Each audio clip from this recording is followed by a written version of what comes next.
기필코 도달하고 말 겁니다. 체지방률 7%. 그러나 날씨가 추워지면 추워질수록 너무 힘드네요.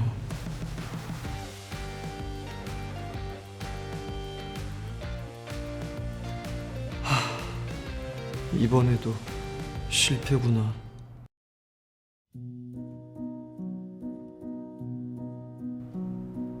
응? 이게 뭐예요?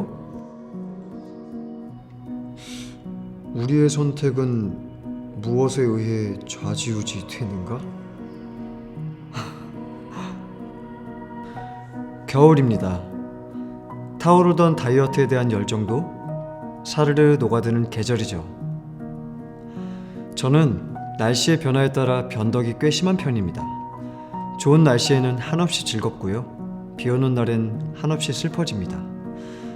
더운 날엔 끌어올라요.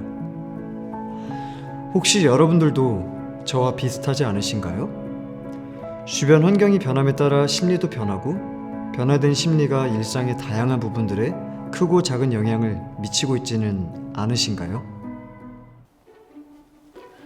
실제로 우리의 심리는 날씨나 환경으로부터 다양한 영향을 받습니다. 환경의 변화는 생리 활동에 자연스럽게 영향을 미치게 되고 그에 따라 우리의 심리도 자연스럽게 변화하죠. 또 심리가 변하기 때문에 평소에 지니고 있던 생각들 역시 변화하기도 합니다. 투표 역시 우리의 심리가 동반될 수밖에 없는 과정이잖아요. 우리의 심리와 행동 과정은 환경에 큰 영향을 받기에 투표 결정에 이르는 심리에도 영향을 끼치고 있겠지요. 그 영향력은 과연 어느 정도일까요?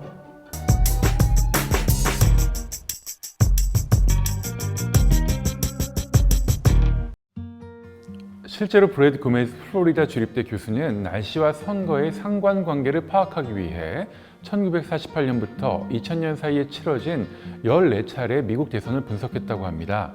그 결과 비교적 좋은 날씨는 민주당에게 유리하게 작용했고 비교적 좋지 않았던 날씨는 공화당에게 유리하게 작용했다는 것을 알 수 있었다고 합니다. 기상이 투표율에 미치는 영향에 대한 서구 연구에 의하면 일반적으로 날씨가 나쁘면 투표율이 낮아진다고 합니다. 실제로 날씨가 좋지 않았던 날에는 최대 15%까지 투표율이 떨어졌으며 기온이 5도 오르내릴 때마다 투표율 역시 5% 정도 오르내린다는 점을 꼭 집어서 발표하기도 했죠. 이러한 사례들 때문에 정치권이나 언론사, 여론조사 기관들은 선거 당일날 날씨에 대해 큰 관심을 가지고 지켜보기도 합니다. 어느 당에 더 유리한 날씨냐를 사전에 추측해 보려고 하는 것이죠. 근데 아까 말씀드린 것처럼 맑은 날씨가 꼭 민주당에게 유리하게만 작용하나? 그건 아닙니다. 날씨가 좋으면 개인주의적이고 자유주의 성향이 강한 민주당 지지자들이 많이 놀러가게 되고 저소득층 농민들 역시 일을 하러 가기 때문에 공화당이 유리하다고 주장하는 측도 존재하죠. 이 양상은 국가마다 그리고 시대에 따라서 각기 다르게 나타나고 있습니다. 우리는 자랑스러운 대한민국의 국민이니까 대한민국의 실태에 대해서 한번 알아봐야겠죠. 위 도표는 과거 대통령 선거 날의 기온에 대해서 알려주고 있는 도표입니다. 이를 통해서 상대적으로 보수당 후보가 승리했을 때의 날씨는 비교적 추웠고 상대적으로 진보당 후보가 승리했을 때의 날씨는 비교적 포근했었다는 것을 확인할 수 있네요. 대한민국의 날씨에 따라 투표율이 오르내릴 수밖에 없는 요인은 한 가지 더 있습니다. 그것은 바로 투표율이 공휴일로 지정되어 있다는 점이에요. 공휴일에는 당연히 놀러 가고 싶죠. 아무리 선거날이라 해도 달콤한 휴식을 그대로 날려버릴 수는 없을 것입니다. 자, 이 공식을 보시죠. 이 공식은 개인이 투표를 통해 얻을 수 있는 기회 효용에 대해서 정의하기 위해 만들어진 공식입니다. 여기서 R이 바로 유권자가 투표를 통해 얻을 수 있는 보상을 지칭합니다. P는 유권자 개인이 투표로 인해 지지한 후보 또는 정당이 선거에서 승리할 확률을 뜻하고요. D는 투표 행위 자체가 가져다줄 민주시민으로서의 의무를 다했다는 만족감을 뜻합니다. B는 유권자가 지지한 정당이 선거에서 승리했을 경우 얻을 수 있는 혜택이며 C는 투표로 인해 발생하는 비용입니다. 합리적 선택 이론에 의하면 P와 B 그리고 D의 값이 높아질수록 그리고 C의 값이 낮아질수록 아래값이 높아지게 되고 해당 유권자는 적극적으로 투표에 참여하게 된다고 보고 있습니다. 선거날 날씨가 맑아 야외에서 여가 활동을 계획하고 있는 유권자를 예를 들어 이해해 봅시다. 이들이 투표 참여로 인해 여가 활동에 제약을 받게 된다면 투표로 인해 발생하는 기회비용, 즉 C를 높게 산정하게 되겠지요. 반면 투표 당일 날씨가 흐려서 여가 활동 대신 집에 머물게 된 유권자의 경우에는 투표로 인해 발생하는 기회비용 C는 날씨가 맑을 때에 비해 작게 산정된다는 것을 쉽게 추측할 수 있습니다. 즉 선거날 맑은 날씨가 유지된다면 투표율이 높아지는 것이 아니라 오히려 낮아질 수 있다는 재미있는 사실을 추측해 볼 수도 있겠다는 것이죠. 또 날씨란 우리의 심리와 선택 그리고 선거의 결과에까지 영향을 크게 미칠 수 있다는 점도 확인할 수 있겠네요.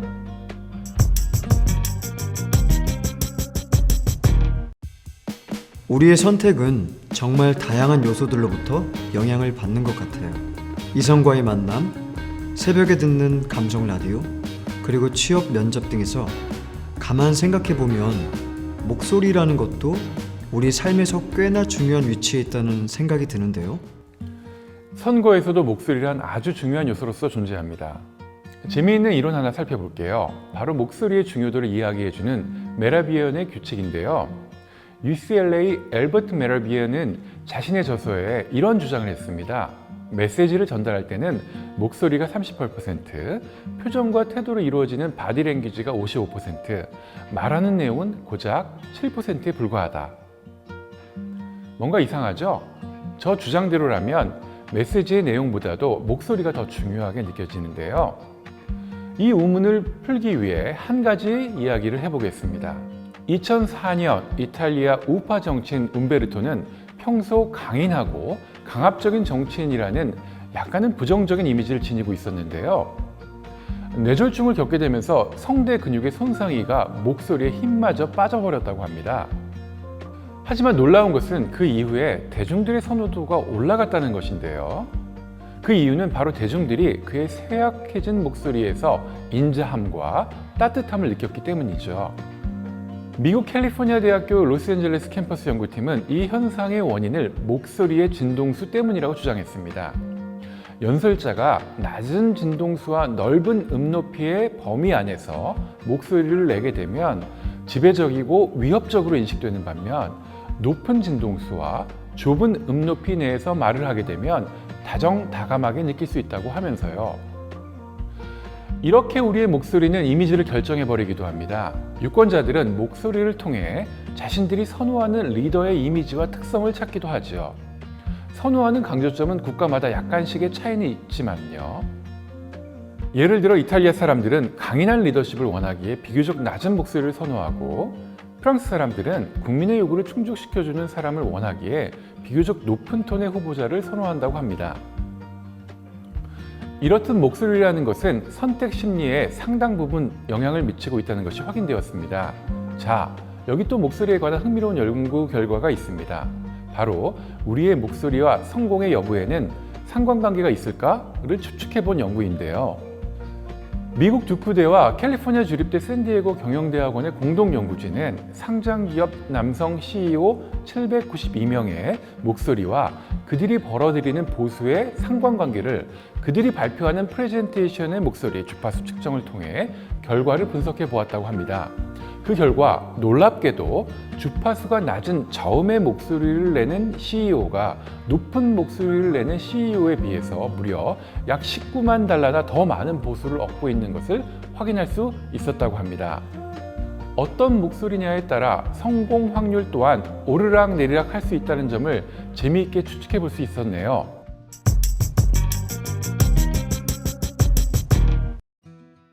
후보자의 목소리가 선택에 영향을 줄까요? 이를 확인하기 위해 한 가지 실험을 진행해 보았습니다. 영어를 공부하고 있는 학생들에게 언어를 습득하는 능력과 겨울철 간식 붕어빵 사이의 상관관계에 대해 설명을 해주기로요. 실험은 A그룹 3명, B그룹 3명으로 나눠 진행하고 A그룹에게는 평상시 제가 사용하던 중저음 톤의 목소리로, B그룹에게는 그보다 조금 높은 하이톤의 목소리로 설명을 진행해 보기로 했습니다. 물론 언어 습득 능력과 붕어빵 사이에는 아무런 상관관계도 없습니다. 이번 실험은 단지 목소리의 중요성에 대해 알아보기 위한 실험일 뿐이죠. 다들 붕어빵 좋아하시나요? 네. 네, 저도 되게 좋아하는데요. 이 붕어빵과 언어의 학습 능력 안에는 깊은 관계가 있다는 사실을 아셨나요? 네, 아마 다들 없다고 생각하실 거예요. 하지만 이 둘은 아주 깊은 연관 관계가 있습니다. 먼저 우리 붕어빵 안에는 뭐가 들어있죠? 그렇죠. 팥이 들어있죠. 이 팥이라는 것은 우리의 뇌하 수치 안에서 분비되는 호르몬 중 한 가지를 직접적으로 자극시킵니다. 이것이 우리가 먹는 밀가루 아주 오묘한 조화를 이루기 때문에 B그룹에게는 같은 내용의 강의를 살짝 높은 톤으로 진행했습니다. 양팀 다 꽤나 열심히 들어주시더군요. 그래서 제가 개인적으로 급작스럽게 영어 실력이 단기간으로 는 이유는 바로 결과는 놀라웠습니다.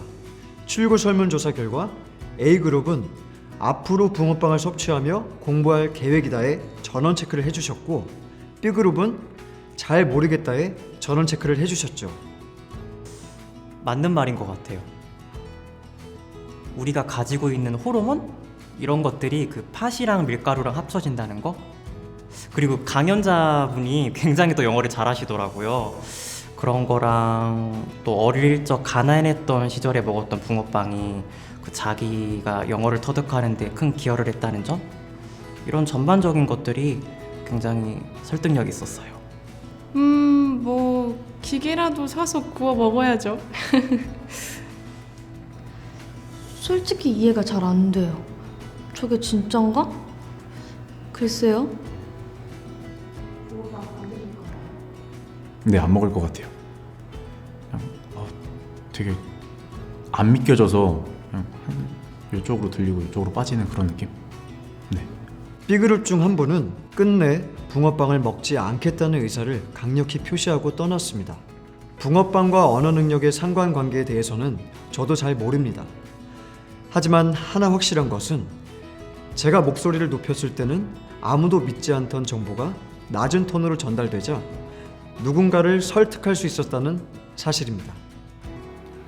결국 무엇을 말하나도 중요하지만 어떻게 말하고 어떻게 들려주나를 무시할 수 없다는 것입니다. 이러한 양상은 결국 선거에서도 마찬가지로 일어나겠죠.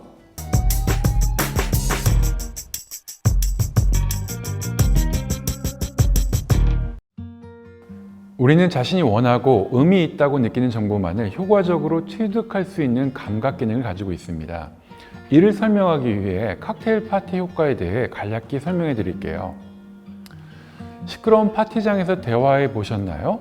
평상시보다 어렵긴 해도 주의만 적절히 잘 기울인다면 충분히 의사소통이 가능하다는 것을 아마 경험해 본 적이 있으실 것입니다. 이것을 바로 칵테일 파티 효과라고 합니다. 이 효과는 오감을 조절하여 선택적으로 정보를 취득할 수 있게 해주는 우리 감각의 기능적인 면을 설명해 주고 있죠. 시끄러운 공사장에서 대화를 나누며 일을 하는 인부들, 위기의 순간에 사랑을 속삭이는 영화 속 주인공들, 모두 이 효과와 관련이 있다고 볼 수 있겠죠. 선택적으로 정보를 취득할 수 있게 해주는 우리의 이 특별한 감각 능력이 우리가 진행하는 선거에서도 사용되고 있다는 사실 눈치채셨나요? 우리는 무수히 많은 정보들이 날아다니는 다양한 매체들을 곁에 두고 살아갑니다. 우리는 시각과 청각을 통해 정보들을 받아들이고 있죠. 하지만 중요한 것은 우리가 선택적으로 정보를 취득할 가능성이 매우 크다는 사실입니다. 취업난에 허덕이는 사람의 경우 취업과 관련된 정보만을, 경제적인 부분을 중요하게 생각하는 사람의 경우 경제와 관련된 정보들만 선택적으로 취득할 가능성이 크다는 것이죠. 다른 정보들이 무수히 많이 함께 쏟아지고 있는 와중에서도요. 우리는 우리의 가치관과 세계관에 부합하거나 필요한 것만을 선택적으로 받아들이게 된다. 이것을 바로 선택적 지각이라고 부릅니다. 위험한 것은 이것이 편향되어 있을 경우인데요.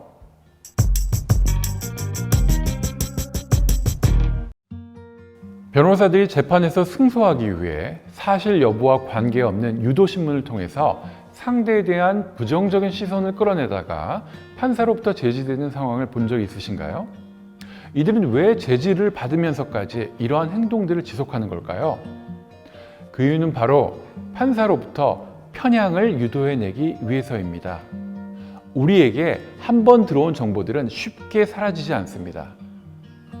여기서 위험한 것은 우리가 잘못된 정보를 받아들였을 경우인데요. 이럴 경우 우리의 뇌는 자신의 믿음을 뒷받침해주는 근거를 찾기 위해 적극적으로 활성화되기도 하지요. 이는 기존 믿음을 반박하는 증거를 맞닥뜨리고도 원래 갖고 있는 믿음을 고수하는 믿음 보존 편향에 해당합니다. 한번 자리 잡은 고정관념을 재평가해보거나 파헤치기를 피하며 자신의 믿음을 보존시키려고 하는 우리의 심리를 뜻하는 말이죠. 그렇게 우리는 뉴스, 인터넷, 타인과의 대화 속에서 내가 믿는 정보에 반하는 내용은 그대로 흘려버리고 믿음을 단단하게 보존시켜줄 수 있는 정보들만 적극적으로 수용하려는 태도를 지닐 수도 있다는 것입니다. 이러한 태도는 결국 잘못된 믿음을 딱딱하게 굳혀버리고 굳혀진 믿음은 잘못된 선택을 하게끔 만들기도 하죠. 윈스턴 처칠이라는 인물이 있습니다. 그는 2차 세계대전 당시 불리하고 나쁜 소식만을 전하는 보좌관을 따로 상주시켰다고 해요.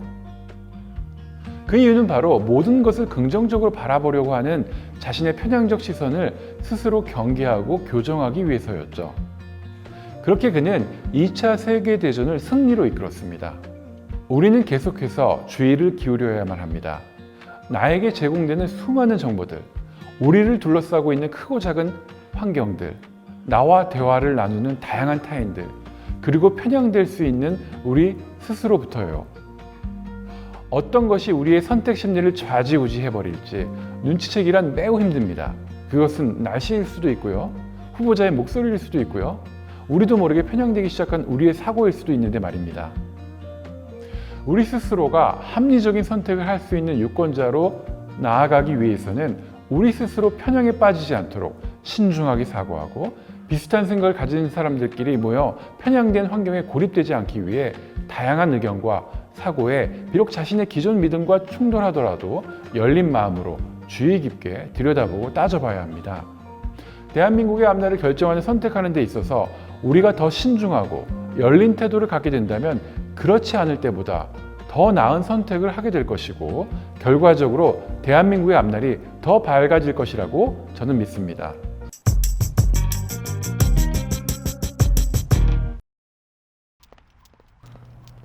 어렵네요. 지금까지 난 어떤 방식으로 선택을 하며 살아왔을까? 이제부터는 어떤 방식으로 선택하며 살아가야 할까? 하지만 하나 확실한 건 전 계속 변화할 것입니다. 계속해서 움직일 것이고 계속해서 달릴 것입니다.